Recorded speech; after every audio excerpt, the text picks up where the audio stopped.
Chapter 5. Skinner.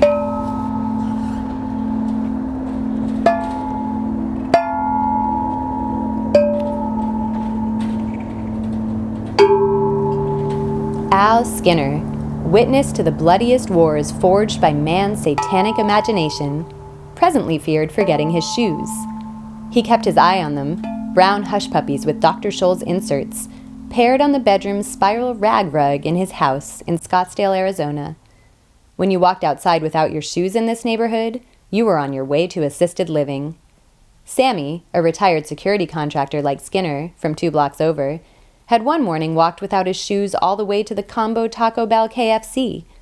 Later, at the country club, gray heads slowly shook, and the mouth parts of those heads gummed the words, "They found him with no shoes on." Soon thereafter, Sammy was ushered from this community of retired military personnel to a fortress of assisted living where one's brain wasn't expected to put on too much of a show. Skinner didn't want to end up at one of those places, shoeless, separated from his wife, eating applesauce and watching the Smiling People channel. Her name, the wife's name, was Chiho Aoshima. Skinner watched Chiho move about the house and their life with precision and purpose. It had all culminated ridiculously in this house with 2 bedrooms, an upstairs and a downstairs, air conditioning, and a glassed-in porch with a view of a sand trap in the 7th hole. She pressed oranges into juice in the morning and poured him glasses of strawberry soy milk at night. He opened the mail with a sword-shaped letter opener bearing the insignia of his company, the celebrated and bedeviled 83rd Section, a.k.a. a bunch of dirty motherfucking Newman-killing sons of bitches, a.k.a. the rat's a-holes, a.k.a. the only men he could claim to have ever loved. Love. It was something more ludicrously huge than the destruction of entire continents. Love. The only thing that atrophied the dick and balls of warfare. When he'd offloaded his worst memories, he'd worried that some of the love he remembered would go with them, despite the technician's assurances. Gone into data storage were the mutilated streets of former Chicago, legions of semi-robotic Chinese marching in formation through polluted exurbs, millions of hectares of inhospitable wastes stretching across geography like the pustulant crust of a chemical burn, traces of human tissue and underground torture chambers as elaborate and equipped with amenities as a cruise ship. He had chosen to forget these things. What worried him were the things he'd chosen to remember. Chiho didn't appear to suffer from these worries. Even without enhancement, she would have been in fighting form. Walked 5 miles a day, swam on weekends, and could still pull out a jump shot when occasion called for it. She appeared far younger than her 170 years. As she'd aged, she hadn't put on much weight, keeping her coat rack frame. She still slithered into bed on top of him from time to time, tugged at the flesh of his jowls, and rapped on his forehead like it was a door. He brought her a blanket, or a cracker blobbed with cream cheese. She took care of the bills. He gave the most heartwarming toast on her 150th at the country club. Once a year, she polished her sniper rifle. Chiho Aoshima, Al Skinner's will to live. Today they were waiting for the hibernation crew to show up. 2 guys in a truck. Outside in the driveway, in 120 Fahrenheit, their freshly washed RV, stocked with supplies for the summer, sparkled and appeared to sweat. Half of Greater Phoenix had emptied by now, and in another month only 5% of the population would remain, bunkered beneath the surface, suited up and equipped and tucked away for the season's punishing inferno, sticking around to tend to infrastructure. "Do we have everything?" Skinner said, as his wife's shape passed before him in the living room. How many times in the history of elderly person road trips has that question been asked? Skinner spoke it ritualistically, not really minding when no answer came.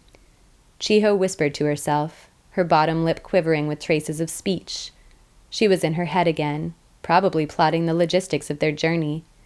By now it had become second nature, 60 years of migration, popping north before the sun landed its hammer blows on their gated community. The hibernation technicians showed up at noon, a couple of young fellows with Latin America in their veins. While Chiho signed the paperwork, Skinner shuffled one last time around the house, wondering if there was anything else he might toss into the RV. Ballpoint pen? He pocketed one just in case. Extra bottle of antacid? Can opener? He pulled open the top drawer of his file cabinet where he kept a stack of memory cards. They deserved to be hibernated. Come on, old man, just let them be. He put them in his breast pocket. Back in the living room, the tech guys were explaining their process, blurting it out perfunctorily, required by law to recite how the house would be sealed and filled with a proprietary, non-polluting gas that, using a common field generator, would be kept at a steady 72 degrees for the duration of their absence. Their house had passed inspection and was considered airtight, but an additional non-permeable membrane would engulf the structure and essentially shrink-wrap it. Chiho nodded, initialed, and signed. They grabbed their house keys and followed the techs outside. A great deal of tubing and rolls of the non-permeable membrane were produced from the hibernation crew's truck. Soon Skinner and Chiho sat beside one another in the cockpit of the RV, watching the techs pump the proprietary non-polluting gas into their home through a conduit designed specifically for this purpose. "You really want to stick around and watch the house get wrapped?" Chiho asked. "We can go," Skinner said. Chiho put the RV in gear and backed out of the driveway, then headed down Ironsides Avenue, through their mostly abandoned community. Up and down the block, houses had been entombed until their owners returned in the fall. Once in a while, stories surfaced about pets or occupants who accidentally stayed in their house during the hibernation process, to be discovered months later, perfectly preserved as if they'd died mere minutes before. The proprietary gas was that good. You could even leave food on the counter and it would still be edible upon your return, though this wasn't recommended. House condoms, Skinner called them. Soon they were on an arterial, then the stop-and-go highway, the exodus in full swing. "I always miss Arizona," Chiho said. "I miss Arizona even when I'm here," said Skinner.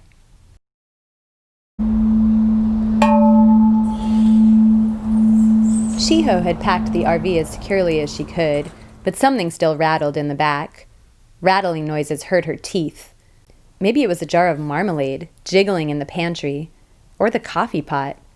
Skinner rode shotgun, lost in road signs. 100 miles could pass like this. "I brought some memory cards from home," Skinner said, outside city limits. "I thought you should know." "Well, that'll be fun," said Chiho. She knew what "I thought you should know" meant. War memories. Would Skinner come out and say this? She gave him an opening.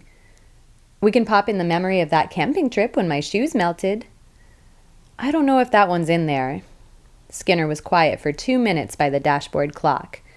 Then he said, "I brought a couple cards of war memories. I thought I'd share them with Carl, if he wants to. This is supposed to be a nice visit. I'm not asking you to approve. I've got some memories I need to go over with Carl. I promise to be on my best behavior." The rattling. Maybe a spice bottle. "You can do whatever you want with your own memories." "I know." "So what are you asking of me?" "I'm not asking you anything. I'm just telling you. You're asking me to wake you up when you resurrect those nightmares." Skinner sipped his root beer, returned it to the cup holder. "We'll be careful. We'll stagger the memories, do it in doses, alternate innocuous memories from when I worked for the auto dealer or our trips to the Olympic Peninsula. We're not going to go too deep." "Why is it that I forgot the same war, but you insist on revisiting it?" She had a point, and Skinner didn't have an answer. In their worst arguments over the years, he'd insisted she had no way of possibly knowing what he'd seen, having spent the war gazing through the scope of her rifle or via remote cam. He'd witnessed it on the mud and the blood and the shit level, the severed heads and disembowelment level. The last time this line of reasoning trotted its diseased self in front of them, he'd had a couple drinks. "I promise I won't muck things up by drinking," Skinner said. "You say that." Up ahead on either side of the freeway, behind chain-link barricades and a few dozen riot cops in full gear, had coalesced 2 groups of that rare Arizona breed, pedestrians bearing signage. 100 or so total. Skinner and Chiho couldn't read the signs yet, but knew what they were about. Traffic slowed to a 10-mile-per-hour crawl as drivers passed angry human beings, filtering their frayed voice accusations through staticky megaphones. "It's worse than last year," Chiho said. "These losers just need to get jobs," Skinner said. "Look at them. They're perfectly capable." "I don't understand how they expect anyone to offer them a ride when they're behaving so poorly," Chiho said. The messages on the signs came into view. An egg cracked on the RV's windshield. Skinner opened the glove compartment and located the Coca-Cola 9mm beneath a stack of expired insurance cards. It was an old firearm, an early model from when Coke, Nike, Sony, Verizon, and every other major conglomerate seemed to be rushing into the business of arming America. Coke eventually stopped manufacturing this model, returning somewhat sheepishly, post-FUS, to its core business of delicious sugared beverages. Skinner rubbed the faded red and white grip with the dynamic ribbon logo. "You're being overly dramatic," Chiho said. "Put that away." "I just want them to see that I've got it," Skinner said, pulling the microphone out of the dash. He flicked the on switch, and his voice blasted out of 2 loudspeakers mounted on the roof. "Warning! We are retired security officers who served in the Boeing militias. We are armed and won't hesitate to blow your fucking heads off." A couple riot cops saluted or gave a thumbs up. The crowd screamed anew and threw themselves at the barricades, their faces sore-covered and contorted. If they were lucky, they'd get arrested and tossed into the air-conditioned underground clink. Maybe that was the whole point. Soon the traffic picked up and there was nothing but saguaros, prickly pear, and distant scorched hills. Occasionally they passed a lone hitchhiker waving pathetically or pointing frantically at a water jug, begging for a refill. A man and a boy solemnly shoved their belongings along in a shopping cart. Skinner shook his head. What made it impossible for some people to prepare for the changing of the seasons?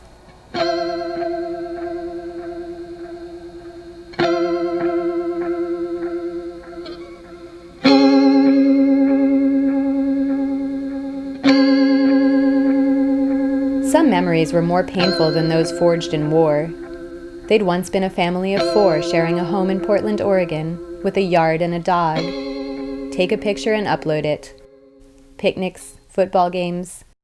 Their son, Waitimu Skinner, was born first. Then 3 years later, their daughter, Rune Aoshima. 2 handsome kids with good grades. At 19, Waitimu enlisted in the same firm his dad had served in and shipped out to Detroit during the lingering days of the FUS. Swiss cheesed by roadside bomb masonry screws during a routine security sweep. What remained of Waitimu was buried on Vancouver Island. Rune now lived in Seattle with her wife Dot, working in a vague capacity for one of the contractors transforming Bainbridge Island into Manhattan. Skinner and Chiho hadn't spoken to their daughter in 5 years, and here's why. Thanksgiving, too much sake, money, politics, yelling, a broken heirloom candy dish. These stories aren't uncommon. An older child dies, and the younger one can never live up to her imagined legacy. Skinner and Chiho kept the Waitimu memory cards in a safety deposit box in Phoenix, and avoided talking about their confounding, troublesome rift with Rune. Maybe the rattling was a spatula.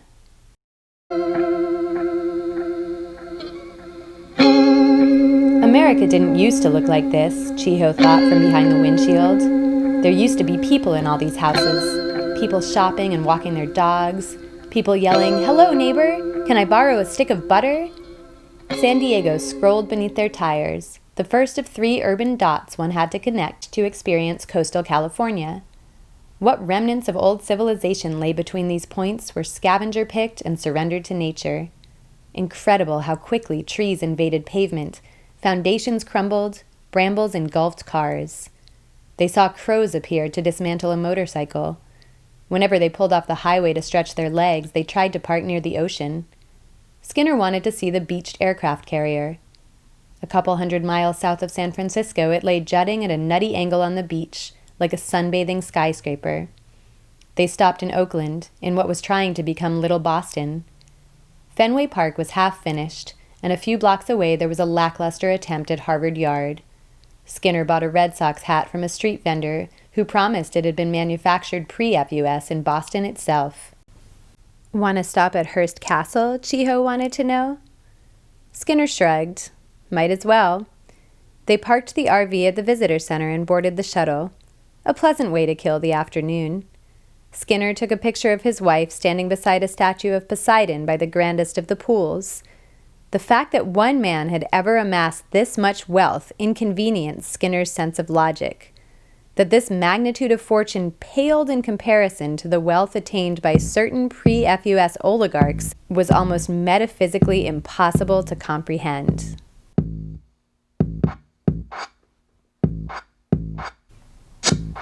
Carl and Hiroko Taylor lived outside Portland in an A-frame home amid 30 or so former suburban acres of new-growth cedar and hemlock. Carl was negotiating with a solar panel out front when Skinner and Chiho rolled up the driveway. He didn't look like a soldier anymore, just an old black dude with white hair wearing a plaid flannel shirt and suspenders. Hiroko came out onto the porch, clutching a mammoth mug of tea. Carl grabbed Skinner as soon as he had clambered out of the RV, and the friends slammed their hands into each other's backs. "You dirty old fossil," Carl laughed. When Carl laughed, his smile hung around on his face like the last guest at a party. "Let me get some of this," Hiroko said, separating the men to embrace Skinner. Carl lifted Chiho off the ground, and the four old friends stood laughing and grinning, anticipating rich, copious food and stories, late nights of movies and video games. Skinner knew that the presence of their friends would put a damper on his and Chiho's bickering. They were never as loving toward one another as when they were in the presence of friends. Spirits lifted, the four repaired to the kitchen where Hiroko zapped buffalo wings, and Carl pulled out some blue potato chips with blue cheese dip. There were crudités and smoked salmon, huckleberry scones and homemade preserves, coffee. "You're sabotaging your solar again," Skinner said. "I might as well take a ball-peen hammer to it," said Carl. "You're cursed. Put a machine in your hands and it takes itself apart." Hiroko said to Chiho, "I was worried you guys wouldn't escape Phoenix this time." Chiho replied, "We ran into some demonstrators on the way out, but we did fine." "Yeah, because I showed off my coke," Skinner said. "There was a testosterone moment," Chiho nodded. "We got out of there in one piece is all I'm saying." "Those people just want to get out before it gets too hot," Hiroko said. "Then they should move out altogether," Carl said. "I second that opinion," Skinner said. "Slide that dip on over here, if you please. There are relocation programs, right? They can move up to Canada." "Or Alaska," Carl said. "And live in a camp?" Hiroko asked. "I hear those places are foul." "Some of them are," Chiho said. "They're improving, though, according to Reader's Digest, anyway." The conversation was veering dangerously toward buzzkill territory. They all seemed to recognize this, and with a collective breath moved on to other topics. "School! How's teaching this semester?" Chiho asked Hiroko. "Fabulous. I taught Theory of Counterinsurgency, FUS History with an emphasis on the New England Theater, a couple intro freshman classes. I had incredible students this semester." "Her students drove her to tears," Carl said. Hiroko said, "Please tell us you're staying a couple weeks at least. We've got a pantry full of food that'll go to waste otherwise." "Football, barbecue, a little walk in the woods," Carl said. "Our thoughts exactly," Skinner said. "I don't know how much longer we can hold out in the desert." "You said that last year," Chiho said. "Every year I mean it a little bit more. Putting a prophylactic on my house 4 months out of the year." "Let me see your garden," Chiho said. Hiroko did an embarrassed and proud little shrug and motioned for her to follow.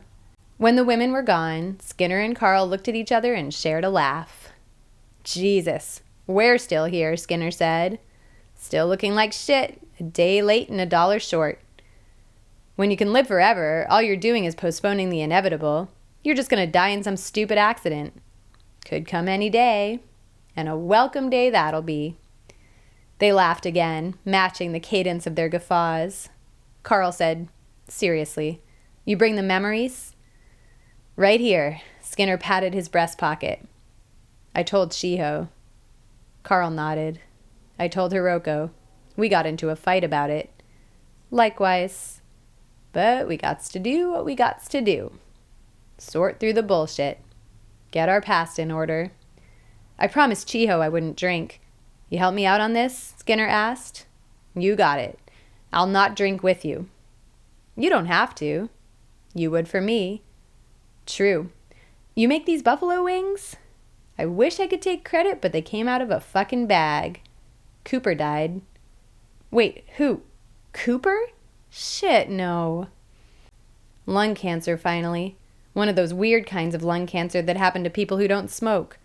So rare the bayonet doesn't have a reliable app to deal with it. He tried a cigarette when he was 16, puked his guts out, and never touched the stuff again, even when we were in combat. Now that's fucking willpower. I talked to him a month before he passed. He blamed the cancer on that one cigarette from 90 years ago. Cigarette smoke was the least of what ended up in our lungs.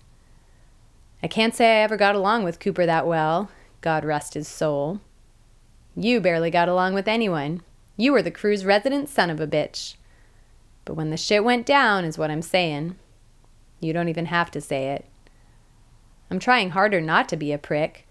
I volunteer at the local pool, hand out boogie boards to snot-nosed kids, went door to door collecting toothbrushes for our church. Apparently they need toothbrushes in Alabama or someplace. Guy on his 5th set of dentures collecting toothbrushes. That's a good one. Skinner grinned. How you keeping busy besides busting solar panels? Dude, nothing much has changed since you were here last. I do my Tai Chi in the morning and my yoga at night. I reread all of Dickens and am back on a Melville jag. It's all about supporting the wife's career. She's working on a book about the FUS, trying to spell out once and for all why it went down, who was responsible. Most of the time she's buried in books. How'd a dumbass like you marry a woman so smart? My thoughts precisely. She could have just retired a long time ago, but she's got unfinished business with the FUS. She thinks she did too little to prevent it, is my theory. Like she was part of the whole propaganda apparatus that brought on the worst of it. It haunts her.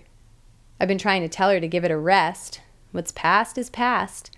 But she's too much like you. Has to go over it in her head. An incredible woman. They broke the mold, etc., etc. Rune called here last week. Say what? She wants to get in touch with you and Shiho. I think she wants to make amends. Skinner rubbed his face. Audible stubble. I wasn't expecting that. Is she okay? Jesus, I'm a shitty father. She sounded good.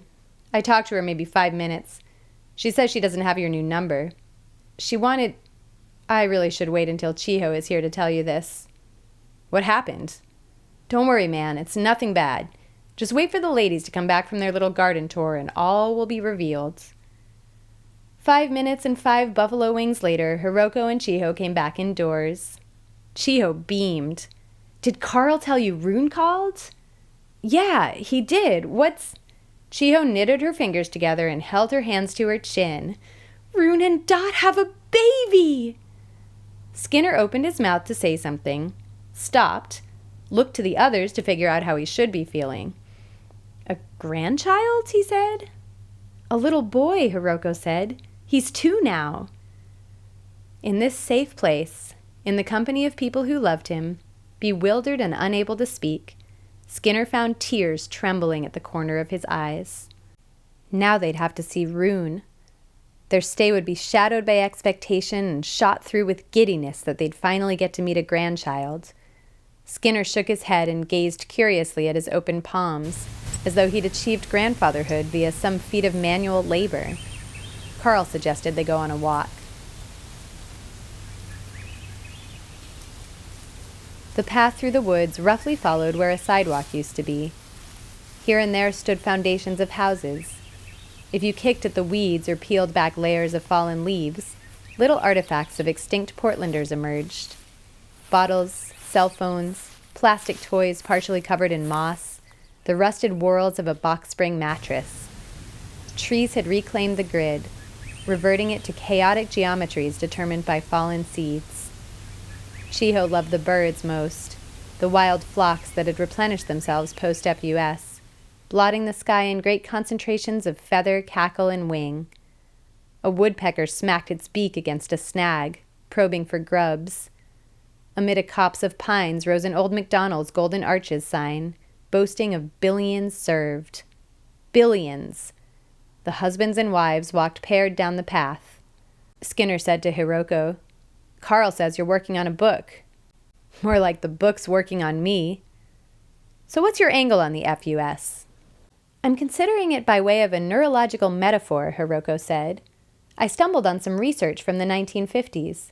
two scientists named Olds and Milner who first identified the pleasure centers of the brain. I guess their most famous experiment was when they stimulated the pleasure centers of rats whenever the rats pressed a particular bar in their cage. It didn't take long for the rats to stimulate their pleasure centers to the point of exhaustion, to the point of not eating or taking care of their other physiological needs. My argument is that in the age of fucked up shit, human beings became like those rats, whacking the bars that stimulated our pleasure centers even as those very bars were what triggered our doom. In the last few decades of the 20th century, we started to understand the terms of our self-destruction. Our rational minds argued against using fossil fuels, against overeating and too much television, against accumulating too much wealth among too few. But a more powerful part of our brains kept pushing those bars. Push, push, push. The solutions, the way we might avoid the FUS, were staring us right in the face. It was obvious and apparent. Stop using oil. Stop making plastic. Control the growth of the population to a logical level so we could exist within the parameters of our ecology. If we didn't do those things, most of us would die. But we were willing to die because a more powerful part of our minds, the old mammalian limbic system, was busy pushing those bars. The more recent, less developed part of our brains, the neocortex, was waving its arms and screaming for us to stop our destructive behavior. In this war between the limbic system and the neocortex, the limbic system won, hence the FUS. Carl picked up a stick to walk with. So, by the time we got tangled in the FUS, who were we fighting for exactly? He said. We were fighting for Boeing, Skinner laughed. Yes, but more to the point, we were fighting for the limbic system, Hiroko said. We were fighting to keep pushing those bars. When everything collapsed, there were few bars left to push.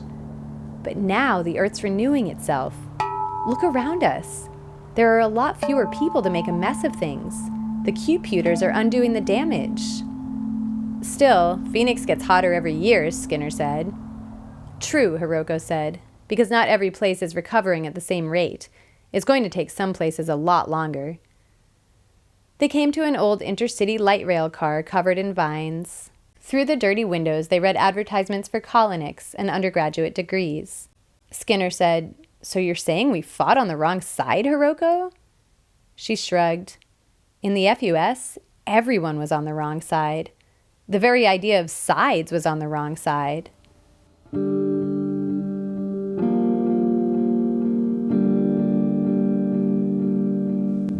The nocturnal animals of the forest performed their first stirrings as light seeped out of the sky.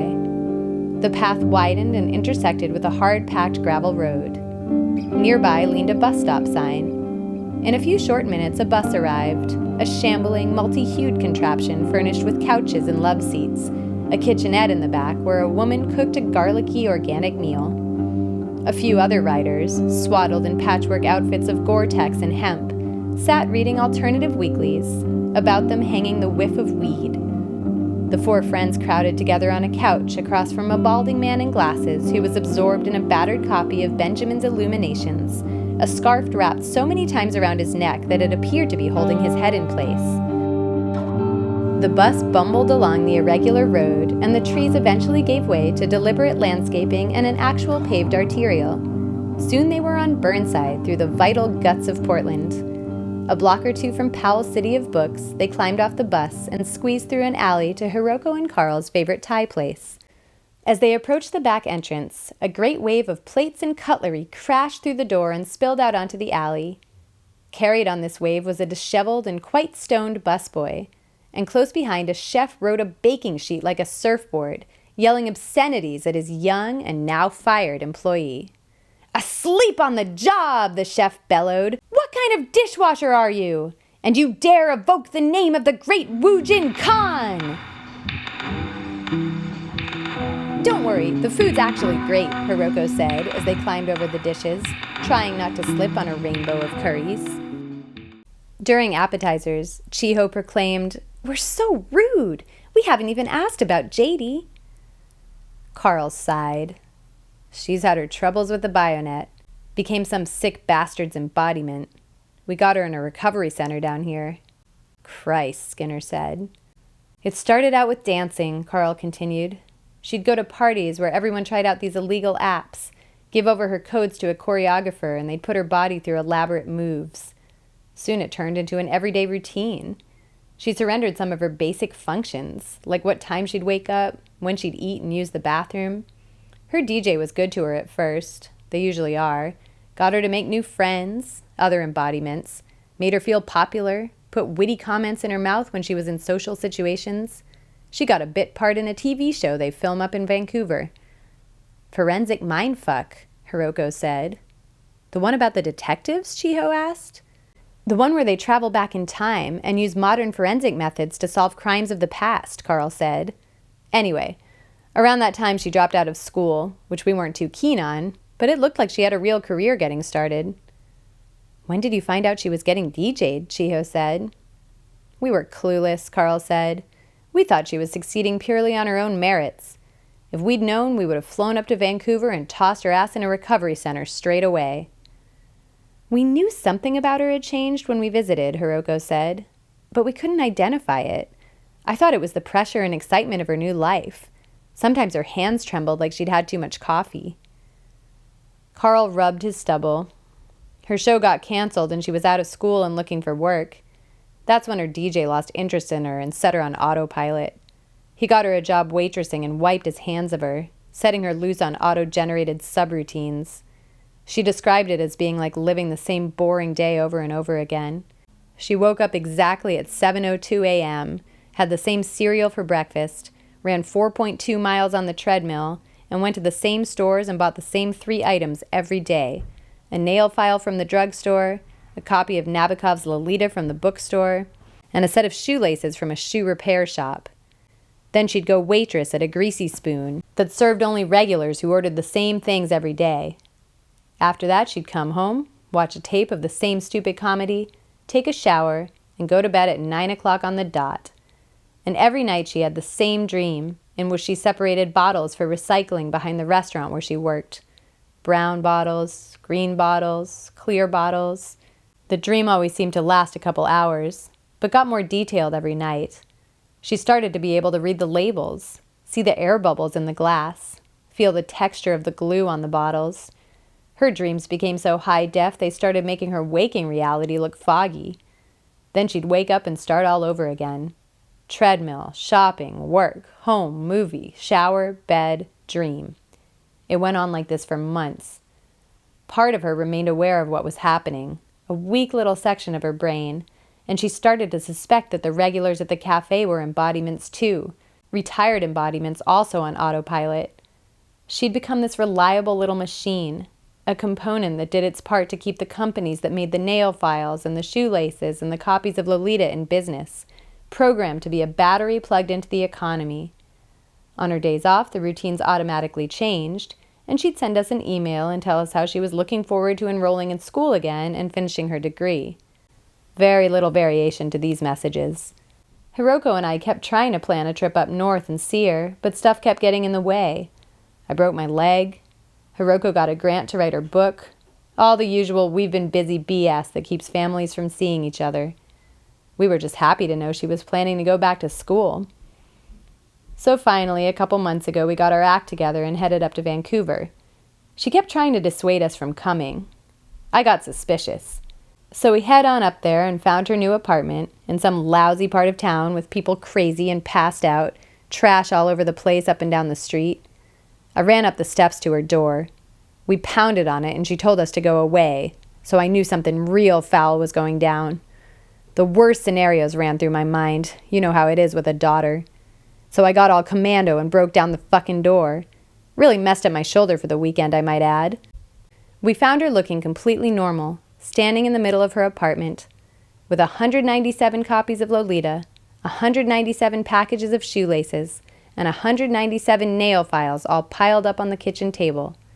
And she was standing there dressed, smiling, making the same repetitive motion with her arm, a little shuffle with her feet, waiting for the clock to strike 9 a.m. so she could go out and do her shopping. Her smile terrified me, a smile 1,000 miles from happiness.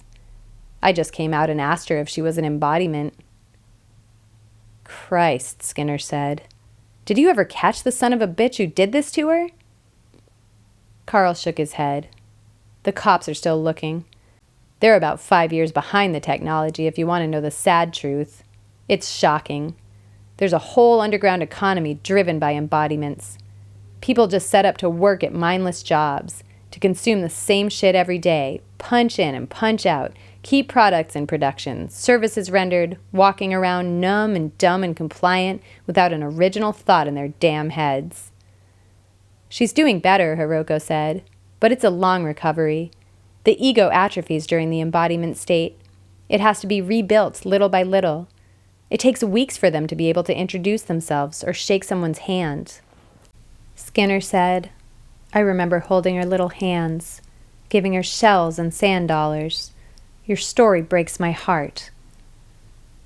They moved on to discussions more germane to their surroundings.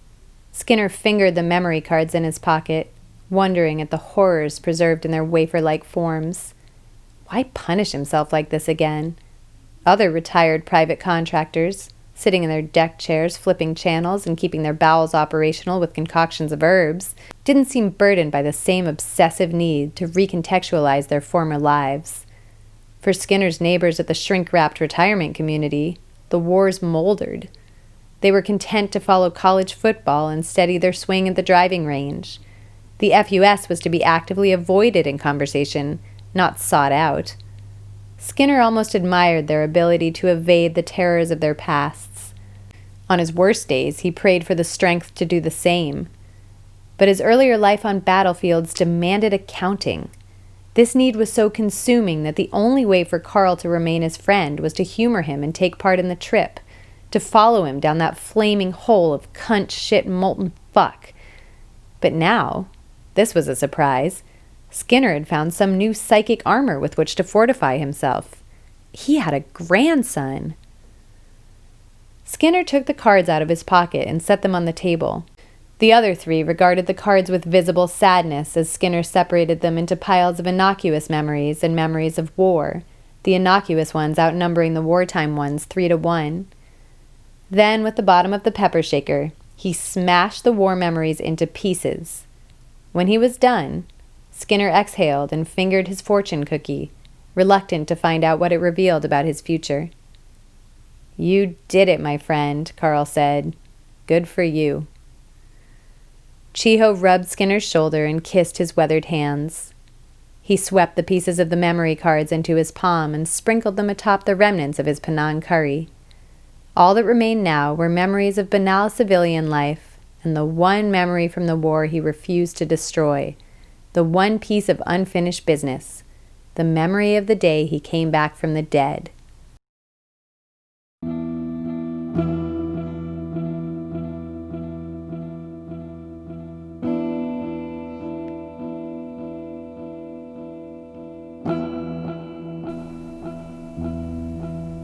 The next day after breakfast, the women left the men reclined on plush furniture beneath portraits of Carl's and Hiroko's ancestors that went back generations, to slaves and dynasties. On the coffee table were arrayed bottles of water and an Apple memory console, a black lump of elegant industrial design about the size and shape of a baseball, smashed in on one side. Sure you don't want to watch the NCAA semifinals instead? Carl asked. Plug us in, Skinner said, closing his eyes. Carl pushed the card into the slot. A little pinwheel icon on the display indicated that the console was recognizing and syncing with the whatsits embedded in their skulls. This reality hung on for a while, the books on the shelves, the red rug. The scene trembled a bit at the edges as the stored memory worked to displace their surroundings. At this in-between stage, inanimate objects asserted more emphatically what they truly were. The water in the bottles wanted desperately to escape the plastic, yearning to become lost again in oceans and clouds. Skinner drew a Pendleton blanket around his shoulders, listening to individual wool fibers creak, snap, and whisper memories of ewes grazing in valleys. Carl reached out and took Skinner's hand, squeezed it to remind him he was there. A few minutes in, the living room went into rapid retreat. The effect was like looking at a department store window and not knowing what to focus on, the objects on display or the reflection of the street. Slowly, their senses adjusted to perceive more acutely what lay beyond the pain. They were crossing the Brooklyn Bridge into Manhattan. A percussive frozen rain raked at them as clouds merged with plumes of smoke rising from all over the island. "Carl," Skinner said. He was trying to pivot his head, but it was as if his neck was in a brace. "I got you," Carl said behind him, or beside him, or both.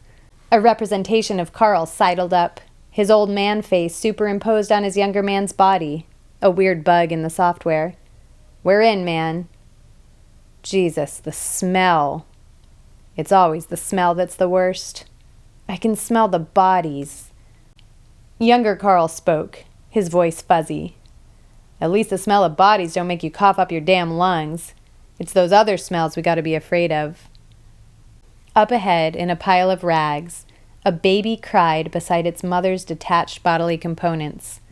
As Skinner veered toward the baby, a greasy hand dug into his bicep and yanked him around.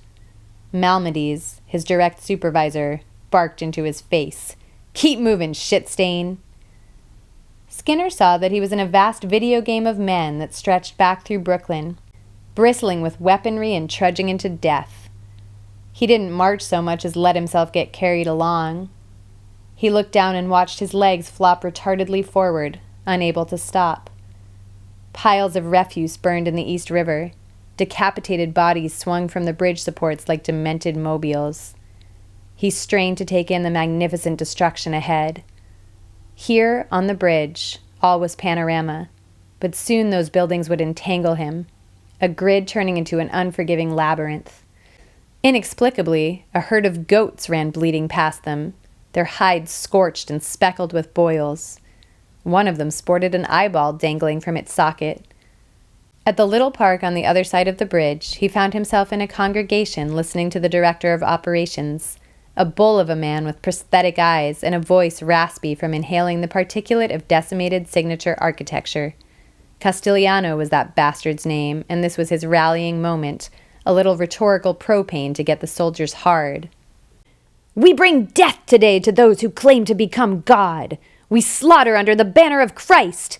We butcher the hordes who've come to rape our children.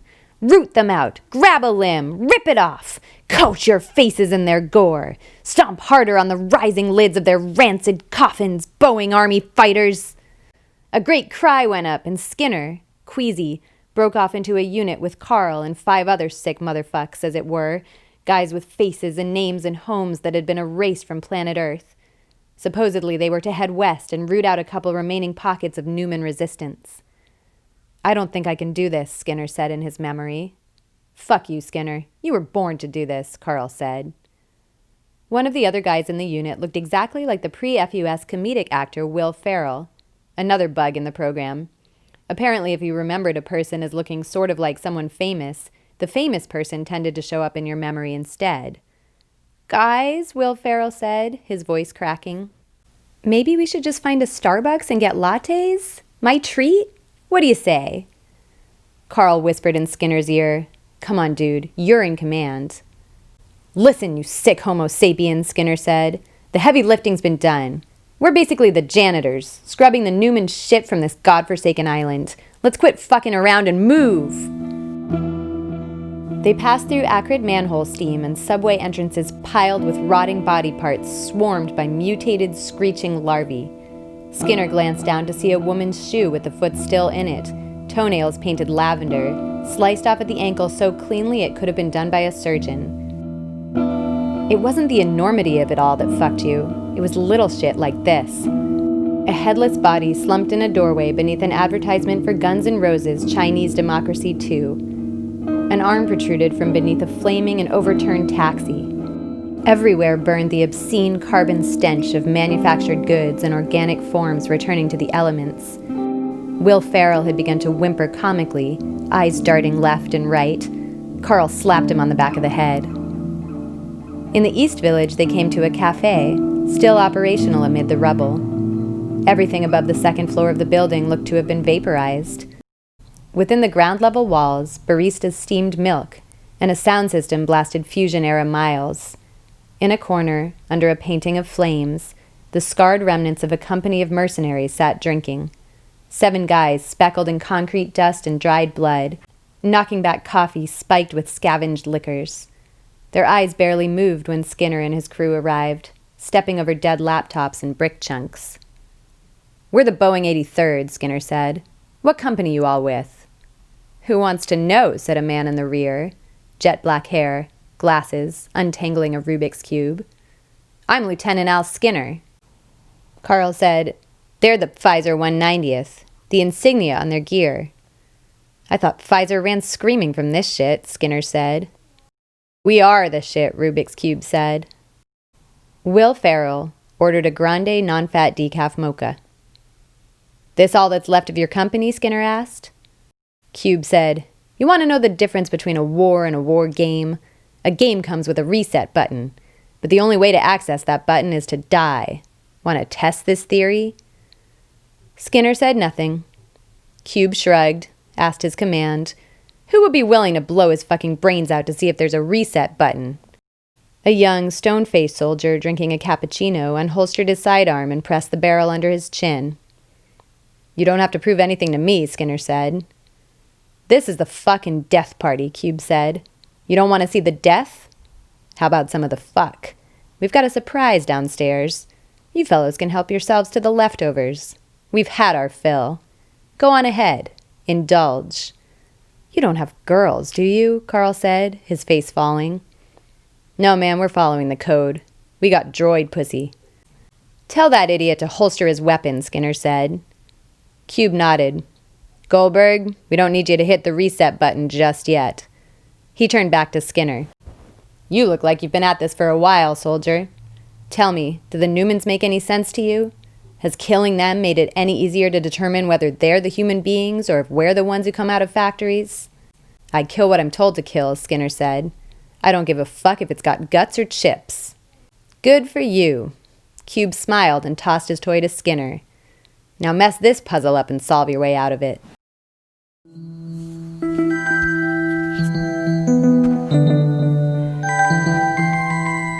An iron stairwell led to a basement. The stairs opened into a dim, low-ceilinged space that smelled of opium smoke and industrial-grade lubricants. A soldier elbowed past them on his way out, zipping his fly. The 83rd turned on their beams and swept the floor with light. The room appeared littered with dissected mannequins. An arm crawled out of their way and hid under a sofa as they advanced. They followed the sound of sex groans to a curtained alcove. When Skinner swept aside the curtain, they found a fat, naked man on his back on a couch. Skinner blinked, trying to figure out what exactly he was looking at. As best he could tell, it was the lower half of a male Newman, the legs wearing fishnet stockings, mounted on the fat man, rocking back and forth while the man stroked the thing's artificial cock. Where the torso should have been was a mess of organic Newman technology, cords and sacks, severed tubes spurting clear fluid. While this half of a Newman got fucked, a severed Newman head of indeterminate gender licked the fat man's balls. "Hey, can't a dude screw in peace around here?" the fat man complained. "My God," Skinner said. Decades later, in Carl's living room, Carl said, "Yeah, that shit was sick. And you don't even remember it as gross as I remember it." "Identify yourself," Skinner said. "And you are?" "My name is, I've got a loaded cherry Coca-Cola and your dick is up a robot's ass." "Name's Caponegra, Senior Regional Manager of the Pfizer 183rd. Will Ferrell spoke up. "Guys, is it considered a three-way if 2 of the participants used to be one person? Just wondering." "Shut the fuck up, Ferrell," Carl said. "We're sweeping the hood for insurgents," Skinner said, yanking the Newman body half off Caponegra's lap. "And you're going to data dump all your intelligence on us." "Damn it, fine. Let me rub one out and I'll brief you upstairs." Upstairs, over coffee at a table freckled with cigarette butts, Caponegra, now mostly clothed, told stories of raids, ambushes, casualties received and delivered. Skinner divvied the info into little piles, separating a soldier's braggadocio from strategically relevant data. Caponegra's blustery yarns did support the case that the Newmans were in full retreat, escaping into the forests upstate where they were burying themselves under trees to hibernate. "They're like bears," Caponegra said. I got a report from a scout in the Glaxo Welcome 3rd Infantry that they cornered 4 of them up near Saratoga Springs, all huddled in a hole in the ground, skin going pasty from lack of sun, eyes glowing red as they went into sleep mode. Interrogation revealed they had no power update, meaning someone would have to come along, find them, and manually turn them back on. "We're sweeping west through Soho," Skinner said. "What can you tell us?" Capo Negro rolled his eyes. "You guys got the easiest job in the world. There's no one left out there. We practically bleached the place." "So what are you doing hanging around here?" Capo Negro gave him a look. "There's somewhere else?"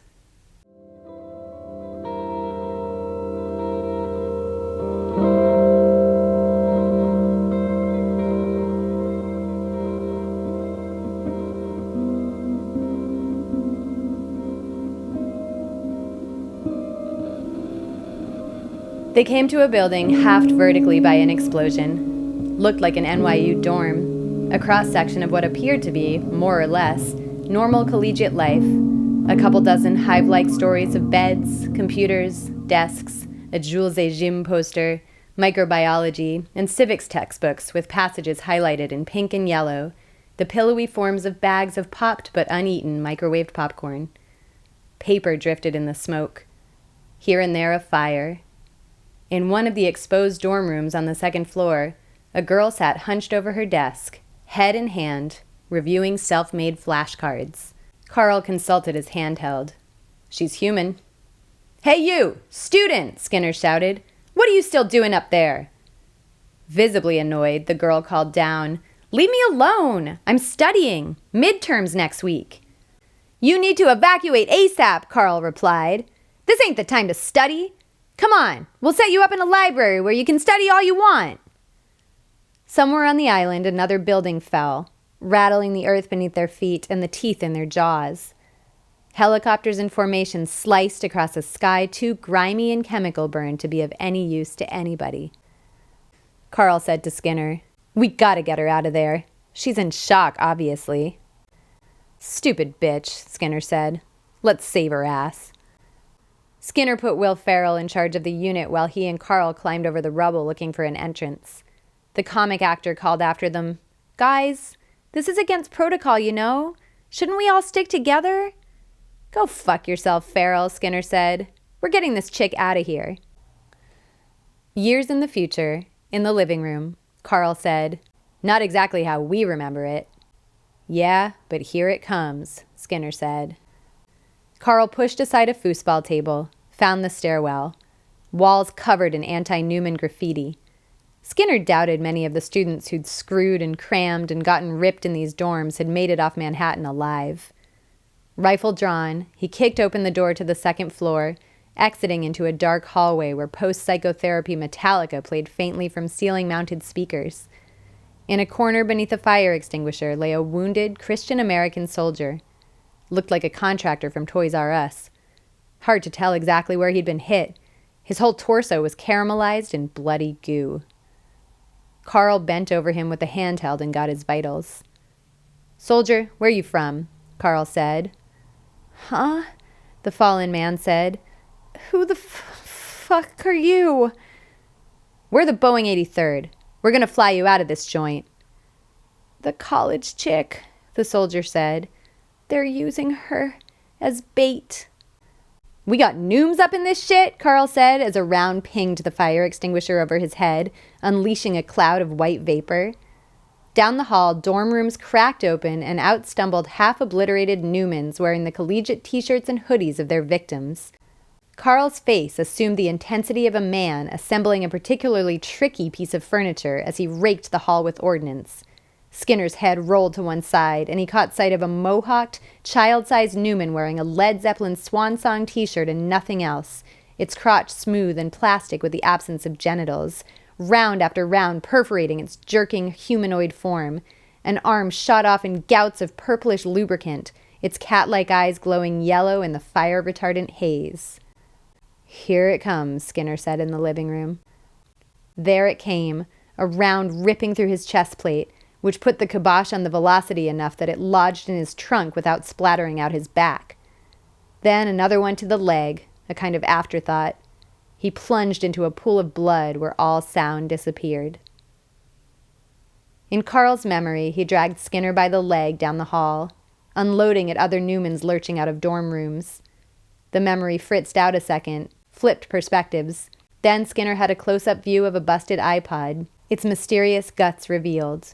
Rounds wanged off metal, the elevator doors. His eyes fluttered, and in the living room 100 years later, Carl squeezed his hand so hard it went numb. Here we go.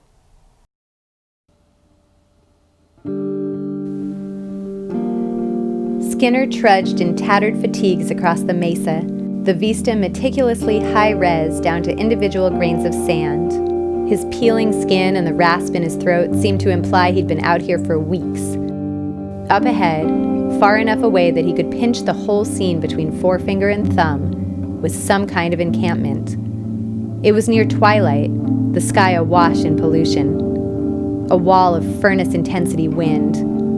Closer still, through eyes squinty and dry, he made out a refrigerator standing inexplicably amid the desolation, and piles of things nearby, a human form bent before a meager fire. Some guy? Some weird guy with long hair and a beard, near naked in these punishing elements? It seemed improbable, but it was true. The old man didn't look up until Skinner was standing, bewildered, a few feet away. The man gestured for him to sit on an old bald tire. Nearby, a full-length mirror reflected the sun back across the horizon. There was a pile of kids' stuffed animals and a pile of books. Skinner tried to speak. The man waved his hand as if to tell him not to bother, then rose and opened the fridge.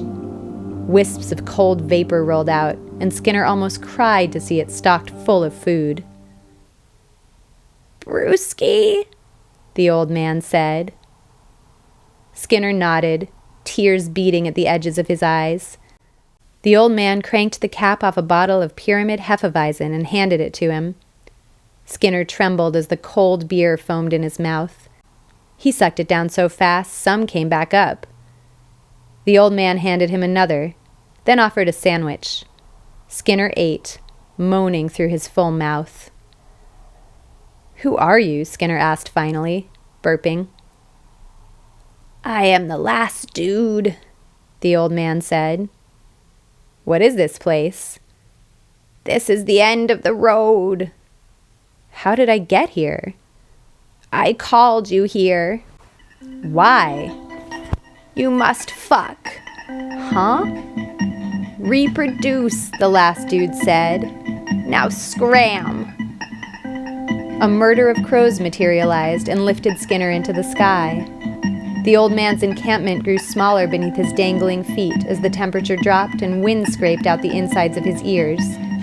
As he rose sunward, the desert floor widened like a spreading stain. Far below, methodically piled stones spelled what appeared to be an unfinished message to the heavens. The W. Here the memory faltered into a blue screen, then snapped back to full resolution with the sound of a helicopter. Skinner looked around trying to find it, seeing only the digitized gray fatigues of his company colleagues, realizing before he passed out again that he was in a chopper. There was a mask pumping oxygen at his face, and the world below smelled of death.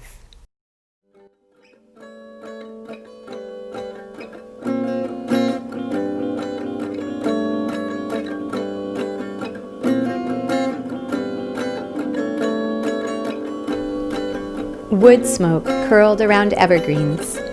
Chiho followed Hiroko up the muddy path to this place of astonishment, a whole college campus suspended in the trees. Through the mist, the Douglas firs appeared to wear skirts. These were circular houses built around their trunks, linked by a network of rope and cable bridges.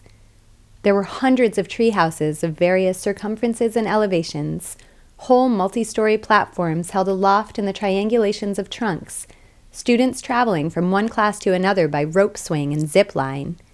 Hiroko showed Chiho to a rickety elevator, and they rose into the canopy where curious squirrels and robins perched, coming to rest on a platform that seemed to float on a pillow of fog. In this creaking, crescent-shaped, wind-swayed structure was a lecture hall where several tiers of benches faced inward toward a lectern. a couple dozen students had already gathered, notebooks ready, sipping chai, bringing the low murmur of chatter to a close as Hiroko took her place behind the microphone. Chiho found a spot in the back row. Let's get settled, everyone. Today I'd like to talk about Malaspina, the roving glacier of death. I'll take questions afterward. Stragglers, please take your seats. In the early years of the FUS, with polar ice rapidly retreating, as great famines and genocides swept continents, one meteorological oddity perplexed the world's climate scientists. While glaciers melted, exposing mummies and mastodons, one glacier appeared to not only not shrink, but in fact grow larger. Hiroko pulled down a pre-FUS world map, demarcated by long obliterated political boundaries, and tapped Alaska with her pointer. Here, in the southeast portion of what was then the state of Alaska, the Malaspina Glacier appeared to be reversing a decades-long process of melting. At one time, the glacier was 40 miles across, 28 miles long, and some 600 meters thick, with an area of 1,500 square miles. During the early FUS, while other glaciers melted, it appeared to grow by 0.3% daily during its peak growth.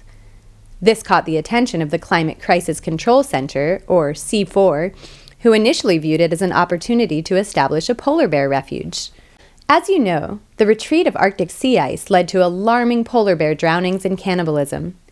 The C4, who fed rescued polar bears with airdropped loads of fish compacted into frozen bales, studied the air currents around the glacier and the geology of the region, but nothing could explain why it continued to grow. By all measures, it should have been melting. Soon it grew to subsume a small nearby village, which was heralded as a promising sign. If it were to melt, you see, Malaspina alone would have contributed 1/2 inch to the level of rising seawater. Various climatologists, including Dr. Stephen McDonough Hughes at the University of Alaska Anchorage and Drs. Fran and Regina Kroll of Oxford's Climate Response Committee, believe that the secret to reversing this warming trend may have been contained within or around Malaspina. It seemed that the glowing glacier in southeast Alaska might be cause for hope and optimism about the future of the climate. Then, on April 14th of FUS 17, the glacier began to move, with its polar bears, breaking free of the mainland and slipping into the ocean. It appeared to be making a beeline for Anchorage, provoking a mass exodus, with Anchorage residents fleeing for other parts of Alaska and Canada. The glacier destroyed city blocks, following a somewhat counterintuitive trajectory.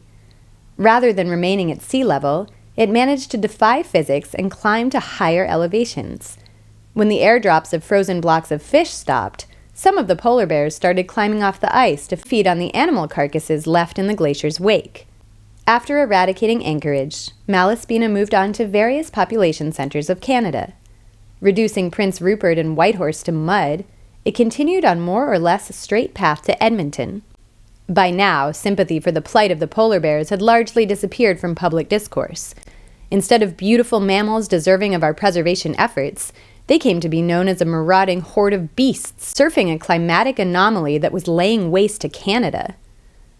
Several theories emerged to explain the origin and sheer persistence of the glacier. Many suggested the massive ice possessed an intelligence.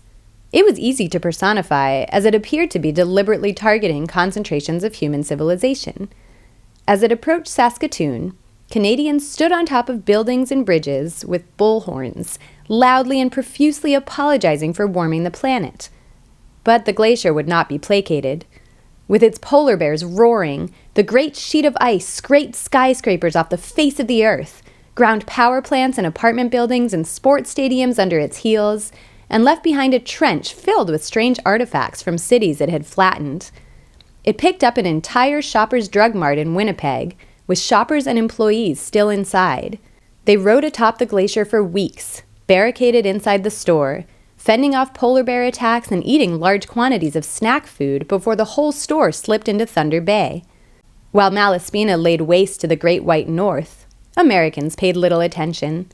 They had their own disasters to attend to, and besides, Americans never paid much attention to Canadians anyway unless they were good at telling jokes. When Winnipeg was reduced to nothing, few media networks even paid it a minute's notice, the news overshadowed by certain revelations of a sexual nature involving a supporting cast member of a situation comedy. It was only when Malaspina veered due south, toward what was left of Detroit, that Americans began to pay attention. With polar bears roaming the streets of what had once colloquially been called the Motor City, and a giant wall of ice not far behind, what was left of the U.S. government mobilized. The National Guard trained thermal beams on the marauding glacier, hoping to melt it down. Still, it grew larger and faster, wiping Cincinnati, Philadelphia, and Boston off the map. It headed for Chicago, then St. Louis, pursued all the way by helicopter gunships and tanks. Even its forays into the Southwest did nothing to reduce its size.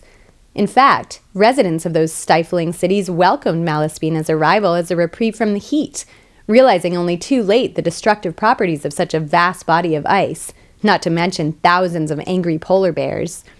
Once the glacier wiped out Dallas, it appeared to slow somewhat, and by the time it crawled over the Rockies into California, it even appeared to be shrinking. It was in Los Angeles that Malaspina made its final stand. The history of Los Angeles was one of earthquakes and wildfires. They were familiar with disaster. As Malaspina approached, the mayor's office, considering the long list of municipalities removed from the face of the earth by this frigid monster, decided to boldly destroy Malaspina once and for all by sacrificing their city in flames. At the moment the glacier came within city limits, specially trained teams in fire-retardant suits ignited strategically placed petroleum reserves. The polar bears let out great wails of fury and pain as their fur burned, and the overwhelmed glacier began to melt. Back and forth these elemental forces raged, fire melting ice, ice turning into water that doused the flames, until only here and there fires burned, and the glacier was the size of a compact car, surrounded by scorched polar bear meat, dissolving on Sunset Boulevard. As that fateful day came to a close, a girl named Deirdre Franklin wandered through the wasteland of her city and came to the place where the ancient glacial ice turned at last to water. All that was left now was a single chunk, no bigger than a typical ice cube, containing the dying breaths of ancient mammals, which Deirdre used to cool a glass of Mountain Dew Extreme Lime. "Dude, you pissed yourself." Skinner lay supine on the guest bed while Carl peeled off his pants. "If I could move," Skinner said.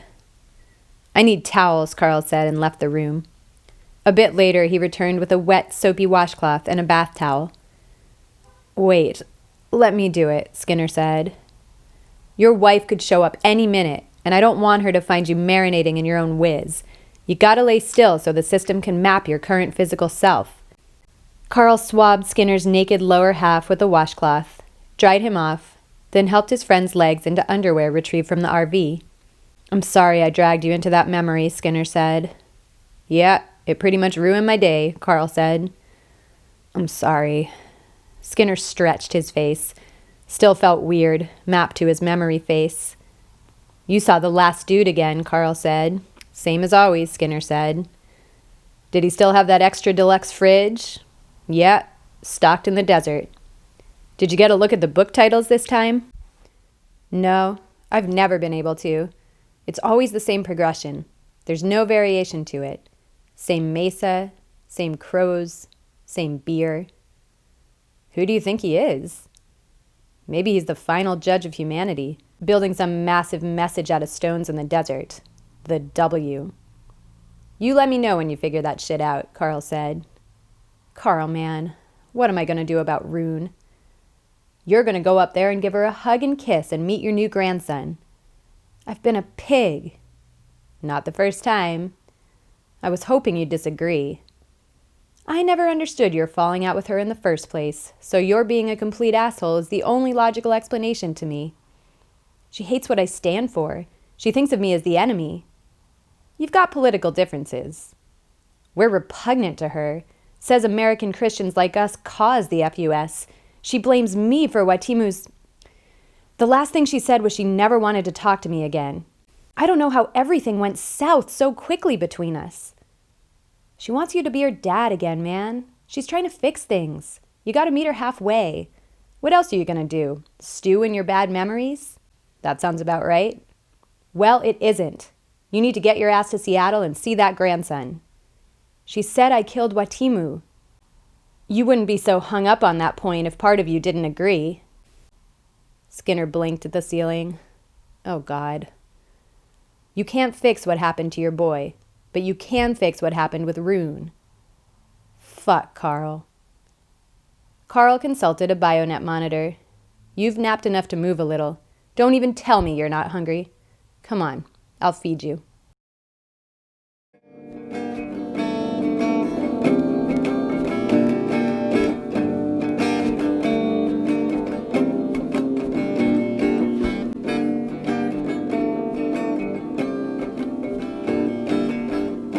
After the Great Fire of 1889, when Seattle laid new streets atop the ruins of Pioneer Square, the ground levels of hotels, brothels, and dry goods merchants became the underground.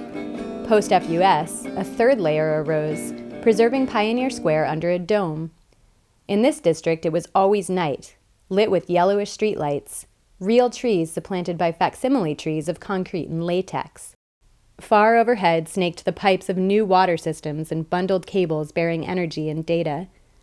Walking the cobbles of Jackson Street, Chiho sensed that the neighborhood had been stashed in a vast warehouse, preserved for later extraction or to be simply forgotten. A few Seattleites chose to live down here, away from the sun and rain, lured by cheap rents in charming renovated brick buildings, tolerant of the bachelorette parties drunkenly boob-flashing their way through a dozen bars. It made Skinner claustrophobic. Chiho said she'd never live in a place that hid from what little sun shone weakly in the sky. Add this to the list of the many things they didn't understand about Rune. Rune and Dot's condo took up half a floor of a building at First and Main. Rune claimed it was an easy commute to Bainbridge, and good for Dot, who had skin-related issues with UV rays. They'd lived here together for 15 years.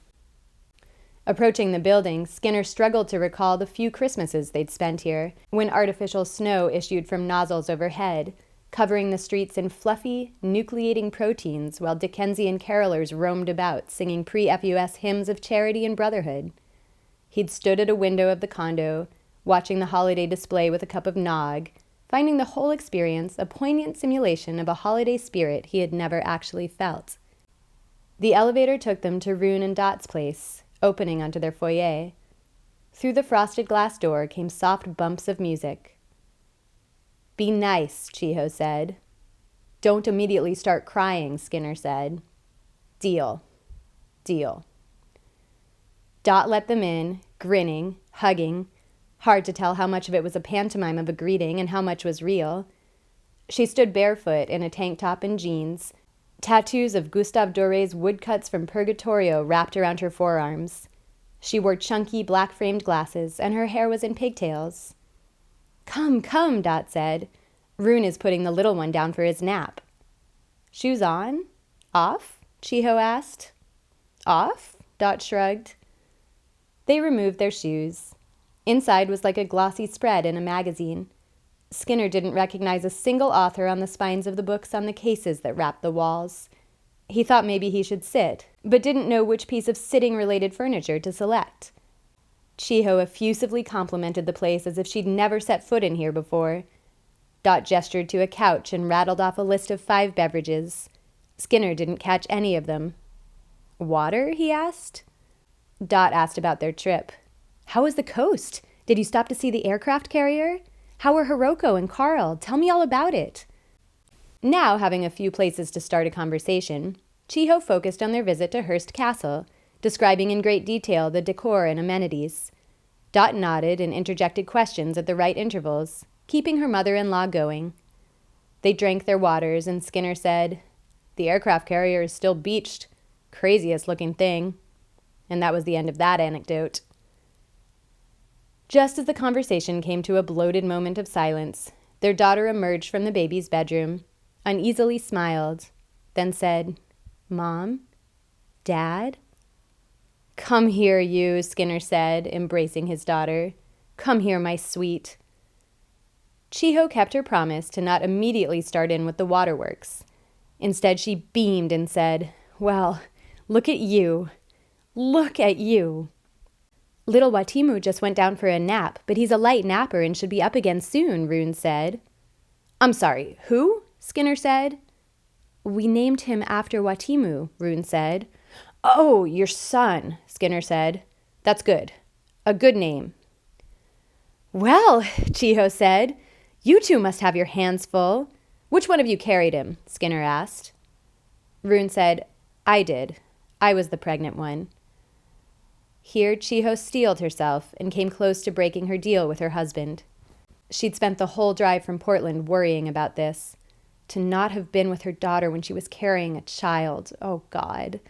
She swallowed and forced her lips into a quivering smile. That's so wonderful, Rune. How's work? Skinner asked, the question both wildly off topic and providing some relief. Work is beyond crazy, Dot said. We're both on the island most days.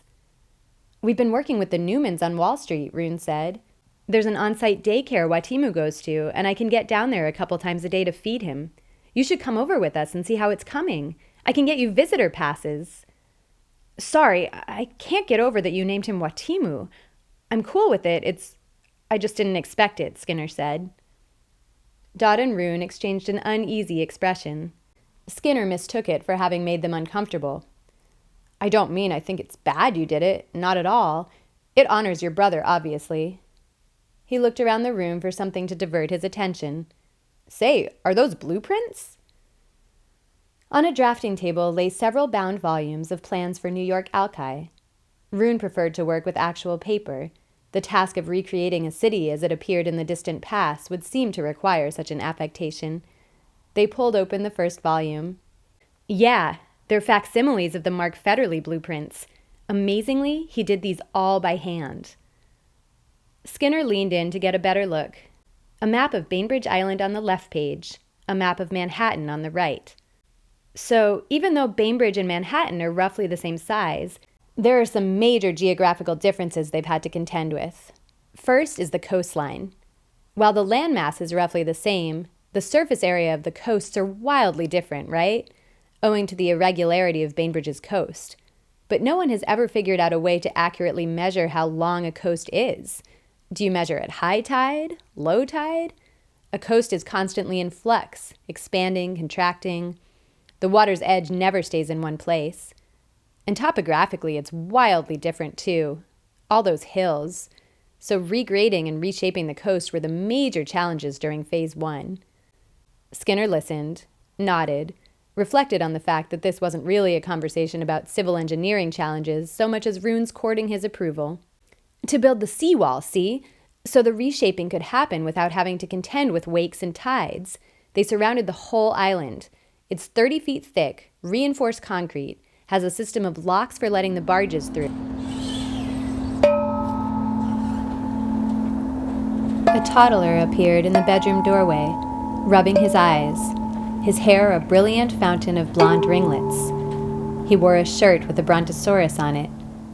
Seeing the visitors, he shyly smiled and hunched up his shoulders, as if he'd been caught doing something. It's okay, sweetie, Rune said. Come meet Grandpa and Grandma. Skinner steadied himself. We thought we should tell you in person, Rune said, her voice trembling as she scooped up her son.